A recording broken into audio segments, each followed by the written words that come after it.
Today our parents master class guest is A. Ramadevi garu. Welcome her.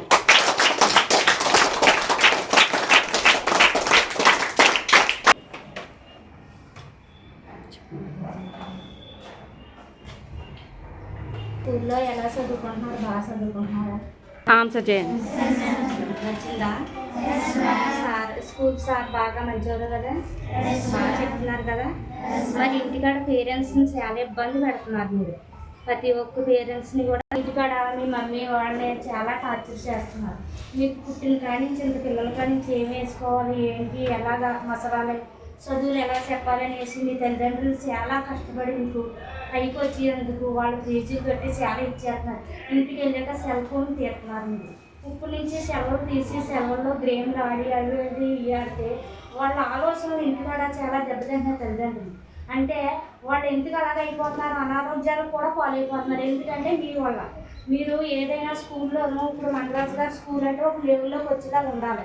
Mangaraju గారి స్కూల్లోనూ మామూలు board స్కూల్లో చదువుతున్నారు పిల్లలు అన్న పేరు తేకూడదు. ఎందుకంటే సార్ మీ అందరి మీద ఎన్నో ఆశలు పెట్టుకుని స్కూల్ వృద్ధిలోకి రావాలి, ఆయన పైకి రావాలి, ఆయన ఏదో సంపాదించాలని కాదు, మీ అందరి భవిష్యత్తులు బాగోవాలి, మీరందరూ లెవెల్లోకి వచ్చి సొసైటీలోనూ పేరు రావాలని చేస్తున్నారు. అందుకు కాబట్టి ఇంటికాడ మీరు మీ తల్లిదండ్రులకు చెప్పినట్టు ఆలోచించి ఈ కర్రీ నచ్చలేదు మమ్మీ నేను ఇది తిన్ను, నాకు ఇది దొడ్డు లేకపోతే అలిగి కోపం ఇచ్చి భోజనాలు కూడా మానేస్తున్నారు ఈ స్కూల్లో.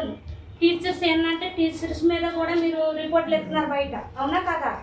అలాంటివి కూడా చేయకూడదు. ఎందుకంటే టీచర్స్ అంటే ఇంటికాడ మమ్మీ ఎంతో టీచర్స్ అంతా, మీకు సార్లు డాడీ ఎంతో సార్లు అంతా. అందుకు కాబట్టి ప్రతి ఒక్క పిల్లలు ఏం నేర్చుకోవాలంటే ఎదర పక్కనే ఏదో చెప్తున్నారు కదా అనేసి ఆలోచించి ఇప్పటికి నేను చెప్తున్నాను మీరు అలా ఇలా చూస్తున్నారు అంటే ఒక విధానం అన్నది లేదు, చెప్పేది ఆలోచించాలి. ఎందుకంటే ఎందుకు చెప్తున్నారు ఏంటి అన్నది 10 విధాలుగా ఆలోచించుకోవాలి. ఇది చేసేటప్పుడు మనం కరెక్టా కాదా, ఈ మేడం చెప్తుంది ఇది మనం చెయ్యాలి, ఇందులో మనం ఎందుకు తీసుకుపోవాలి అన్నది కూడా మీ ఆలోచనలో ఉండాలి. అది ఎవరికి ఉండాలి సరిగ్గా ఇక్కడ ఉందని చెప్పే ఇంటికి వెళ్ళాక ఒక రకంగా ఉంటారు. పెంచుతాను మానేసుకోవాలి. ఆడపిల్లలు చాలా వినయంగా ఉండాలి, విజేతగా ఉండాలి. బాయ్స్తో మామూలుగా చదువుకున్నప్పుడు వాళ్ళు ఒక బ్రదర్స్ ఇంట్లో మీ అన్నయ్య తమ్ముళ్ళు ఉన్నారు కదా, ఉన్నారా చెప్పండి, ఉన్నారా లేదా? అలాగే మీరు 10th చదువునే ఇంకా పై లెవెల్కి వెళ్ళినా ఇంకా చదువుకి వెళ్ళినా బయట ఎవరు కనపడినా ఒక అన్నయ్య ఎలాగో ఓ బాయ్స్ వాళ్ళ ఫ్రెండ్స్ అంతవరకే చూడాలి. అంతేగాని ఇలా కాదు అలా కాదనేసి మనం 10th పిల్లలు సీనియర్ బ్యాడ్ వస్తుంది. ఎందుకంటే ఇప్పుడు ఒక మంచి వేసుకుంటున్నారు తెచ్చి అలాగే తల్లిదండ్రులు మాటలు ఆలోచించి ఇంటికి వెళ్ళగానే బుక్స్ తీసుకుంది, ఇక్కడ మేడం ఏం చెప్పారో సార్లు ఏం చెప్పారో ప్రతిదీ కూడా నోట్ చేసుకుంది, అందంగా చదువుకుని ఒక మంచి పేరు పెట్టారని నేను ఎంతో సంతోషపడుతున్నాను.